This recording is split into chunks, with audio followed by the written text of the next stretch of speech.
ہمارے حضرت والا حضرت عارفی قدس اللہ تعالیٰ سرہ فرمایا کرتے تھے کہ اللہ تبارک و تعالیٰ نے انسان کو جب بھیجا دنیا میں تو اس کے ساتھ دو ایسی چیزیں لگا دیں جو اس کو گناہ پر آمادہ کرنے والی ہیں، ایک شیطان اور ایک خود انسان کا نفس۔ یہ دونوں چیزیں ایسی ہیں جو انسان کو گناہوں پر آمادہ کرتی ہیں، کبھی نگاہ کا گناہ، کبھی کان کا گناہ، کبھی زبان کا گناہ، کبھی ہاتھوں کا گناہ۔ یہ شیطان اس کو اور نفس انسان کو گناہوں پر آمادہ کرتا رہتا ہے۔ وہ ایک زہر پیدا زہر ہے یہ انسان کے لیے، جو شیطان بھی زہر اور انسان نفس کی خواہشات بھی زہر، جو اس کو ہلاکت کی طرف، تباہی کی طرف، اللہ تعالیٰ کی ناراضی کی طرف لے جانے والی ہیں۔ لیکن اللہ جل جلالہ کی رحمت سے اور اس کی حکمت سے یہ بات بعید تھی کہ زہر تو پیدا فرمائے اور تریاق پیدا نہ فرمائے۔ اللہ تعالیٰ جب جو زہر پیدا فرماتے ہیں تریاق بھی اس کے ساتھ میں تریاق بھی عطا فرماتے ہیں، یعنی اس زہر کا علاج بھی ساتھ ساتھ دیتے ہیں۔ جتنے امراض پیدا کیے اللہ تعالیٰ نے اس کے لیے دوائیں بھی دی، زہر پیدا کیا اس کا تریاق بھی دیا کہ زہر اگر کسی کو چھو جائے تو وہ کیا کرے۔ اور مجھے ایک مرتبہ یہ واقعہ پیش آیا کہ ایک مرتبہ میں سفر میں تھا، تو جنوبی افریقہ کی بات ہے، وہاں سفر کے دوران ایک وادی آئی جس میں بڑی خوبصورت وادی تھی۔ ایک لمبا سفر ہو رہا تھا تو ہم نے سوچا تھوڑی دیر یہاں پر اس وادی میں ٹھہر کر ذرا اس کے ماحول سے لطف اندوز ہوں، اس غرض کے لیے گاڑی ٹھہرا دی۔ تو وہاں ایک بہت ہی خوبصورت پودا تھا جس کے پتے بڑے خوبصورت تھے، تو میرا دل چاہا تو میں اس پودے کی طرف بڑھا کے اس کے ہاتھ لگا کر اس کو دیکھوں اور اس سے لطف اندوز ہوں۔ تو میرے جو ساتھی تھے انہوں نے ایک دم سے روکا، کہا کہ خبردار اس کو ہاتھ نہ لگائیے گا۔ میں نے کیوں؟ کہا کہ یہ ہے تو بڑا خوبصورت یہ پودا، لیکن اس کی خاصیت یہ ہے کہ اگر اس کو آدمی چھو لے تو اس سے انسان کے جسم میں زہر سرایت کر جاتا ہے،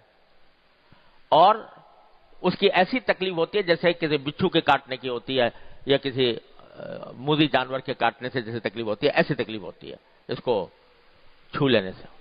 تو میں نے کہا بھائی یہ تو بڑا خطرناک معاملہ ہے، اتنا خوبصورت پودا ہے، ہر ایک آدمی کا دل چاہتا ہے کہ اس کو چھوئیں، اور اس کا فوراً نتیجہ یہ ہے کہ آدمی اس کے اوپر زہر پھیل جائے اور بچھو کے کاٹنے جیسی تکلیف ہونے لگے، یہ تو بڑی پریشانی کی بات ہے۔ تو اب انجان آدمی اگر کوئی اس کو چھو لے گا تو وہ تو مصیبت میں پڑ جائے گا۔ تو انہوں نے بتایا کہ مگر اللہ تبارک و تعالیٰ کی عجیب رحمت یہ ہے کہ اس پودے کے اندر تو یہ صلاحیت ہے کہ اس کو چھونے سے آدمی کے اندر زہر چڑھ جاتا ہے اور بچھو کاٹنے جیسی تکلیف ہوتی ہے، لیکن اسی کی جڑ، جہاں یہ پودا ہوتا ہے اسی کی جڑ میں ایک اور پودا ہوتا ہے، اس کو ہاتھ لگا لے وہ زہر ختم ہو جاتا ہے۔ تو جہاں زہر چڑھا ابر اس کو ہاتھ لگا لیا تو وہ زہر ختم ہو گیا اور اس کی تکلیف جاتی رہی۔ اللہ تبارک و تعالیٰ نے یہ پیدا فرمایا۔ تو مجھے خیال آیا، میں نے کہا دیکھو یہ جو پودا ہے یہ در حقیقت گناہوں کی ایک عملی تصویر ہے کہ گناہ دیکھنے میں بڑے خوشنما نظر آتے ہیں، اس میں لذت محسوس ہوتی ہے، اس کی طرف دل کھنچتا ہے، نفس انسان کو آمادہ کرتا ہے کہ اس کو وہ گناہ کا ارتکاب کرے، لیکن وہ ہے خطرناک اتنے کہ ذرا سا چھو لو تو اس میں اسے زہر پھیل جائے گا۔ اب ایک منظر سامنے ہے آنکھوں کے، کوئی نامحرم سامنے ہے، حسن و جمال کا ایک مرکز ہے، اس کی طرف دل کھنچتا ہے، کشش پیدا ہوتی ہے، دل چاہتا ہے کہ آدمی اس کو دیکھتا رہے، لیکن ہے وہ زہر، ایسا ہی زہر ہے جیسے وہ پودے کا زہر تھا۔ زہر اس کو آدمی دیکھے گا، گناہ میں مبتلا ہوگا، اللہ تعالیٰ کی ناراضی مول لے گا، آخرت کے اندر اس کا انجام جہنم کی شکل میں دیکھے گا۔ اللہ تعالیٰ محفوظ رکھے۔ فرمایا العینان تزنیان وزناہما النظر، آنکھیں بھی زنا کرتی ہیں اور ان کا زنا یہ ہے کہ وہ دیکھے اور نظر کو ناجائز کام میں استعمال کرے۔ تو یہ آج اللہ بچائے ہمارے ماحول کے اندر اللہ تعالیٰ حفاظت فرمائے۔ پہلے کوئی آدمی بد نظری باقاعدہ اہتمام کر کے کرنی پڑتی تھی، اور اللہ بچائے لوگ سنیما میں جاتے تھے اور کیا فلمیں دیکھتے تھے اور فحش اور یعنی وہ مبتلا ہوتے تھے، لیکن اب ہر ایک کے ہاتھ میں آ گیا ہے یہ جو جس کو اسمارٹ فون کہا جاتا ہے، تو وہ ہاتھوں میں ہے اور گھر گھر پہنچ گیا، بچے بچے کے ہاتھ میں ہے،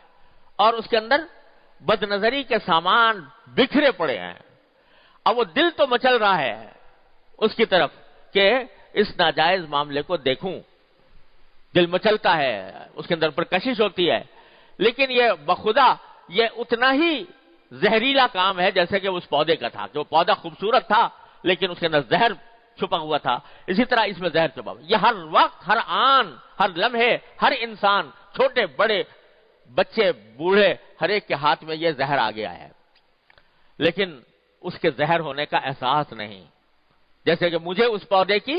کہ زہر ہونے کا احساس نہیں تھا. اسی طرح ہمارا یہ احساس ختم ہو رہا ہے، اس کی وجہ سے مبتلا ہو رہے ہیں،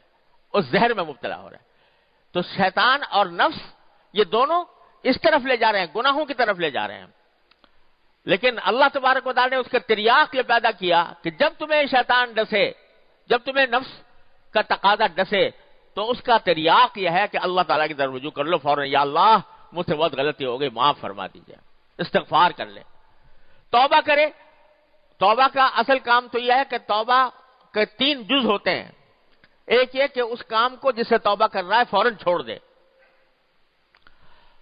دوسرا یہ کہ اس کے اوپر ندامت ہو، شرمندگی ہو کہ میں نے یہ گناہ کا کام کیا، میں نے غلط کام کیا، اور اللہ تعالیٰ سے اس کے سامنے اس ندامت کا اظہار کرے کہ یا اللہ میں پھنس گیا، میں بہک گیا، یا اللہ مجھ سے غلطی ہو گئی، یا اللہ میں پھنس گیا، اپنے نفس اور شیطان کے دام میں پھنس گیا. اس پر ندامت کا اظہار کرے، فوراً چھوڑ دے، اور آئندہ کے لیے عزم کر لے کہ آئندہ اس کے قریب نہیں جاؤں گا، تو توبہ کامل ہوتی ہے. پھر وہ حکم ہوتا ہے کہ التائب من الذنب کمن لا ذنب لہ، پھر وہ گناہ سے توبہ کرنے والا ایسا ہو جاتا ہے جیسے کہ اس نے کبھی گناہ کیا ہی نہیں تھا، نام اعمال تک سے مٹا دیا جاتا ہے وہ گناہ. اللہ تبارک و تعالیٰ کی رحمت ایسی ہے کہ اس کے نام اعمال سے بھی مٹا دیتے ہیں. تو بھائی اصل کام تو یہ ہے کہ جب بندے کو احساس ہو جائے، پتہ نہیں میں جس وقت یہ ناجائز کام کر رہا ہوں، گناہ کا کام کر رہا ہوں، اگر اسی وقت میری موت آ گئی، اللہ تبارک و تعالیٰ نے مجھے اپنے پاس بلا لیا اسی حالت میں، کیا بنے گا میرا؟ کیا انجام ہوگا؟ کیا حشر ہوگا؟ آدمی یہ سوچے کہ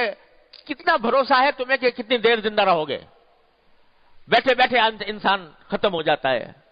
نہ جانے کتنے واقعات ہم نے اپنی آنکھوں سے دیکھتے ہیں کہ بیٹھے بیٹھے انسان ختم ہو گیا.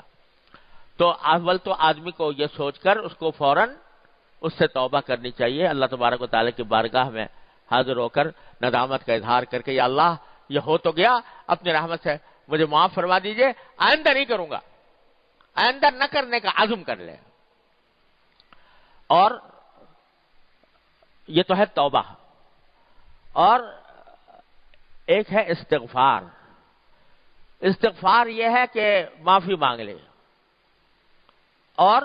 دل میں ارادہ تو کر لیا لیکن اندیشہ ہے کہ کہیں پھر دوبارہ مبتلا نہ ہو جاؤں. تو اگر آدمی گناہ کر رہا ہو اور ساتھ میں استغفار بھی کر رہا ہو، اللہ تعالیٰ سے مانگ رہا ہو، کوئی گناہ ایسا ہے جو ابھی تک چھوڑنے پر قادر نہیں ہوا،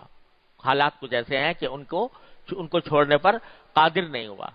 تو کم از کم یہ کرے کہ جتنی مرتبہ گناہ کیا اتنی مرتبہ استغفار بھی ہو اللہ تبارک و تعالیٰ کی بارگاہ میں. تو فرمایا کہ ما اصر من استغفر، جو آدمی استغفار کرتا رہے وہ اصرار کرنے والوں میں شامل نہیں. دیکھو کتنا پیار سے اللہ تبارک و تعالیٰ نے فرمایا اچھے لوگوں کی تعریف کرتے ہوئے، والذین اذا فعلوا فاحشۃ او ظلموا انفسهم ذکروا اللہ فاستغفروا لذنوبهم ومن یغفر الذنوب الا اللہ ولم یصروا علی ما فعلوا وهم یعلمون. کیسے پیار سے فرمایا کہ یہ وہ لوگ ہیں اچھے لوگ، اچھے لوگوں کا ذکر ہے کہ اگر کبھی کوئی بے حیائی کا کام کر گزرے، او ظلموا انفسهم، یا اپنے آپ پر کوئی ظلم کر لیا، اپنی جان پر یہ گناہ کا ارتکاب کر کے ظلم کر لیا، تو ذکر اللہ،